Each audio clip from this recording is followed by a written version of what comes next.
Hello and welcome to Radhe Krishna Devotional Plus. இந்த வீடியோவில் நீங்கள் பார்க்க போகிறது மலைக்கோட்டை உச்சி பிள்ளையார் திருக்கோவில்.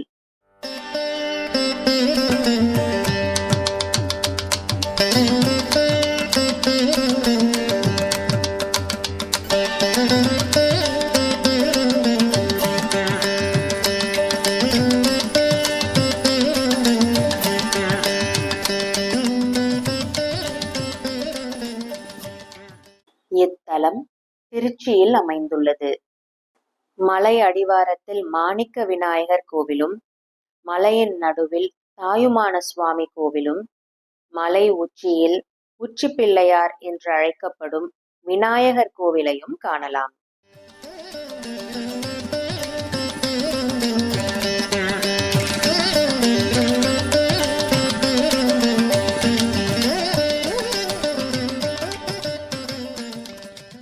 ராமர் ராவணனை வதைத்த பிறகு சீதையுடன் அயோத்தி சென்றார்.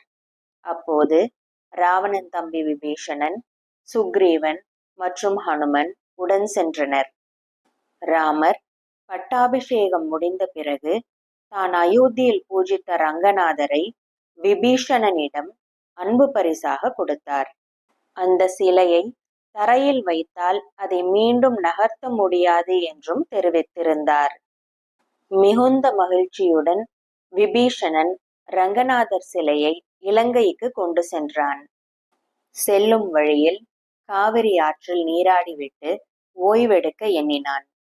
ஆற்றங்கரையில் நின்று கொண்டிருந்த ஒரு சிறுவனிடம் ரங்கநாதர் சிலையை சிறிது நேரம் கையில் வைத்திருக்குமாறும் கீழே வைத்துவிட வேண்டாம் என்றும் கூறிவிட்டு சென்றான். ஆனால் அவன் நீராடிவிட்டு திரும்புகையில் அந்த சிறுவன் சிலையை தரையில் வைத்துவிட்டு அங்கிருந்து ஓடினான்.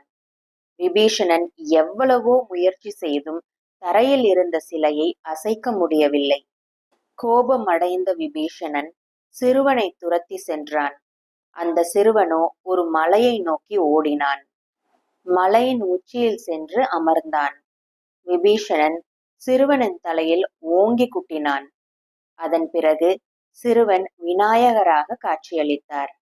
விநாயகரையே குட்டிவிட்டோமே என்று மனம் வருந்தி விபீஷணன் தன்னைத்தானே குட்டிக் கொண்டான். விபீஷணன் மனம் வருந்துவதை பார்த்த விநாயகர், இங்கிருந்தே ரங்கநாதர் இலங்கைக்கு அருள்பாலிப்பார் என்று கூறி அவனுக்கு அருள் புரிந்தார். அப்படி விநாயகர் ஓடிச் சென்று அமர்ந்த மலையே மலைக்கோட்டை என்றும், மலை உச்சியில் காட்சியளித்ததினால் உச்சி பிள்ளையார் என்றும் அழைக்கப்படுகிறார். இலங்கைக்கு செல்ல இருந்த ரங்கநாதர் விநாயகரின் அருளால் ஸ்ரீரங்கத்தில் எழுந்தருளியிருக்கிறார் என்பது வரலாறு. உங்களுக்கு இந்த வீடியோ பிடிச்சிருந்தா லைக், ஷேர், சப்ஸ்கிரைப் பண்ணிட்டு பெல் ஐகான் கிளிக் பண்ணுங்க. மீண்டும் சந்திக்கலாம். பாய்.